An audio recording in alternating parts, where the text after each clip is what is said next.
somebody was raping your daughter and they said that they're a butterfly on Mars and that they're doing nothing wrong, is their excuse acceptable? Of course not, right? Because they're just using psychology on themselves and pretending. So it is with other people's conceptions of love. Now, bear with me now. First of all, the people in charge are so indifferent, so cruel and evil, the governing class, that is, that they may as well be eating babies every day. And there's rumors that these people do and they use skin cream. I don't know. Okay? It's believable enough when you look at the history of man's occult traditions and rituals. But we'll leave that alone for now. But I will say that what they're doing is just as evil as if they're doing that and all the other cruel things that they're doing. Because what they're doing is so cruel, so evil, so inhuman, that it's basically just as evil as that. I'll say basically just as evil as that. Because when you factor in all the mass murders, you factor in all the rapes, the druggings, the trickery, illusion, misdirection, distraction, confusion, okay, subtle coercion-based rape, what do you get? You get that these are monsters. And they're insisting, and you're an idiot if you don't know this, they're insisting that you do things their way. You look up to them. You train your daughters to date them. Hypergamy is not a subtle request. Subtle, it's like, please, will you do this? You don't have to. No, they're forcing you. They're using all kinds of propaganda, psychology, operant conditioning, behavior modification, on and on and on. All these techniques that they've been refining over the years. And that's why you see the gold digger with the sucking a rich old dick, so to speak. That's why, excuse my French, but this has to be said. The rawer, the better. That's why you see women dating immoral men. Why are they doing this? Why are they doing this themselves? Why don't they value love? Do they not understand, after all the cartoons and movies, that love is important? It's more than just their misconception. It's that they're being cultivated in an organized corporate partner manner where they wage wars on terror. I kid you not. I'm not making this up. They're waging a war on terror as one of the most corrupt nations in the world over cultural values. You can't make this shit up. After all the horrible things they've done, and how Muslims tend to present themselves as much more respectable than the average American, and they tend to live a more respectable life in popular culture, if for nothing else. They're dressed like the Virgin Mary. Americans are dressed sexually promiscuous, yoga pants, bikinis, you name it, okay? And strip clubs and so on and so forth. Okay? So their communication is they don't care about the sanctity of morality.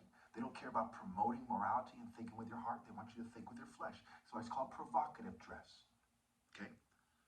That's why Aphrodite was said, is on card decks and so on. It's a deity of using love in terms of war. All is fair in love and war. She tries to, in these myths, they use the apple of discord. They argue about that. They use love as a way to kind of break people down, turn people against each other.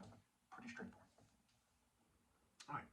So the bottom line is that they're cultivating people to be more like them. People are going toward no love, pure indifference, pure evil as their no hope for love as their direction. As every moment humanity is sinking lower, and the rift, I'm leaving, and anybody who's morally decent is leaving. So it's either you go up toward true love, or you go straight down with the leaders of this world who are heartless, right? They are heartless. They lack empathy and compassion. We can talk about sociopaths, psychopaths, narcissists, but these are all kind of loose definitions that aren't specific enough anyway. Okay, these are monsters. And if you're going to live in their monster eat monster, vampire eat vampire, werewolf eat werewolf, crazed rabbit dog eat dog society, you have to be more and more evil and using technology, chemistry, drugs, pharmacology, psychology, etc. to disassociate is no excuse. Going back to my original example, if somebody was raping your daughter and they said they're a butterfly on Mars, are they magically forgiven? If they said, no, she's just mistaken, and they're actually both making love together, And that's not what's happening. There's obviously they're raping her. Okay, is magically that love? Neither is your continued cultivation toward a lack of love. Now, how stupid is it to reproduce when you're going toward the lack of love in the name of making love? How stupid is it to pretend to love your family? You're saying you love your family. Then why are you going to a lack of love? Why aren't you naturally going up? Why don't you have the fish out of water effect where you need to go back in the water, flap around, say, where's the water? Why aren't you doing that? Why are you going straight down? Why are you comfortable going straight down? Because your essence rejects true love. You're naturally inclined to go away from love. Your proclivities, your tendencies, you're suggestible, you're sick, and they're taking advantage of it. That's part of what outdoor sparring shows when it's done right with righteousness and not sabotage and the products of generational romantic injustice, ill-gotten breeding, extracting the most healthy chicks and sabotaging the other guys and say, hey, we're the new champions. That's not how it's supposed to be done. Generational morality, the continuity of morality, building up, building toward the source of love and refining your movements, instruction. Which one? The strike of the saboteur, the person who benefits from ill-gotten gains, versus the strike of somebody striking with all of his heart, trying to save the day. And that's part of what you see with this, the way my body's shaped. It reflects generational building up. Okay? My heart, my parents' work, my grandparents' great going back. Martial arts, discipline, and obedience to the moral source. People are breeding away from love. And there's no way back after I die. Because they have no logical argument. Listen very carefully, write this down. The reason why it's over after I'm gone is there's no logical way to be good.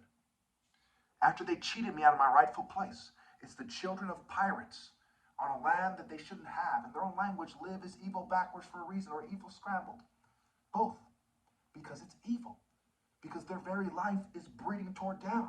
If they have psychology, look, we're treating each other good now. We're playing video games. Well, I'm going out in the forest. Nah. I don't know who he is. Nah. Doesn't change the fact that you're breeding with the thieves, the children of mass murderers, like father, like son, and you're breeding with their ill-gotten gains, and you're fueling your family's direction with stolen property. The world is not as much yours as it is mine. It's not. Because I'm the natural alpha. I'm the one who earned the right to lead because of my moral inheritance and coming into it the right way. You're stealing from me my right to lead. I'm the one who should be telling what resources go where. Nature has no democracies. It only has moral dominance. It's only when they injected the muskets and their ill-gotten fleshly desires and things of this nature do we see the definitive God's plan in reverse taking place. Don't you see what's going on? They're stealing from me out of my right to lead and my right to have offspring to lead them in the right direction. This only leads to the lack of a moral path. No matter who it is. The nicest, you say a monk has a child. He's a nice guy. He says, I'm going to have a child. The child then comes into the world. He says, what am I going to do now? Now that I'm eating this food, this is a nice place, I'm rather fortunate to be alive. Are you? Okay, how did you come into being? Your father was the guy who didn't stand with me. And when you have a child, his grandfather is the guy who didn't stand with me. And where are my offspring? Where's little Chuku Haru? Where's little Chuku Haru to give us the moral lessons? Oh, you're stealing his right to lead. You're democratizing his power. You're demonocratizing his power. You cheated him. He was perfectly healthy. He was doing the right thing. How can people who are doing the wrong thing and refuse to be as morally precise morally replace the person doing the right thing? After billions of years of the planet coming to be and creating this guy, all that work from nature, all nature's work, God put this life form here. It takes form billions of years later. Okay? The evolution of life. He put the conditions for life to come, and billions of years later it comes. Imagine you're God, you've been working on something since before the earth began. The earth forms, 4 billion years or so later, here's the last alpha. And these idiots, these pure evil thieves, These rape-crazed lunatics that reproduce. These average minds in an evil world where average means evil have marriage or marriage-like activities, and marriage is merry rage. Scrambled. Average, merry rage, average. Building down. Don't you see? If you don't obey God through me, you don't love your family. No way. So why are you here? To be a bunch of reptilian, heartless animals returning to the dust. What is dust? It's mixed with shit. Your God is shit. And you are and aren't shit. You ain't shit.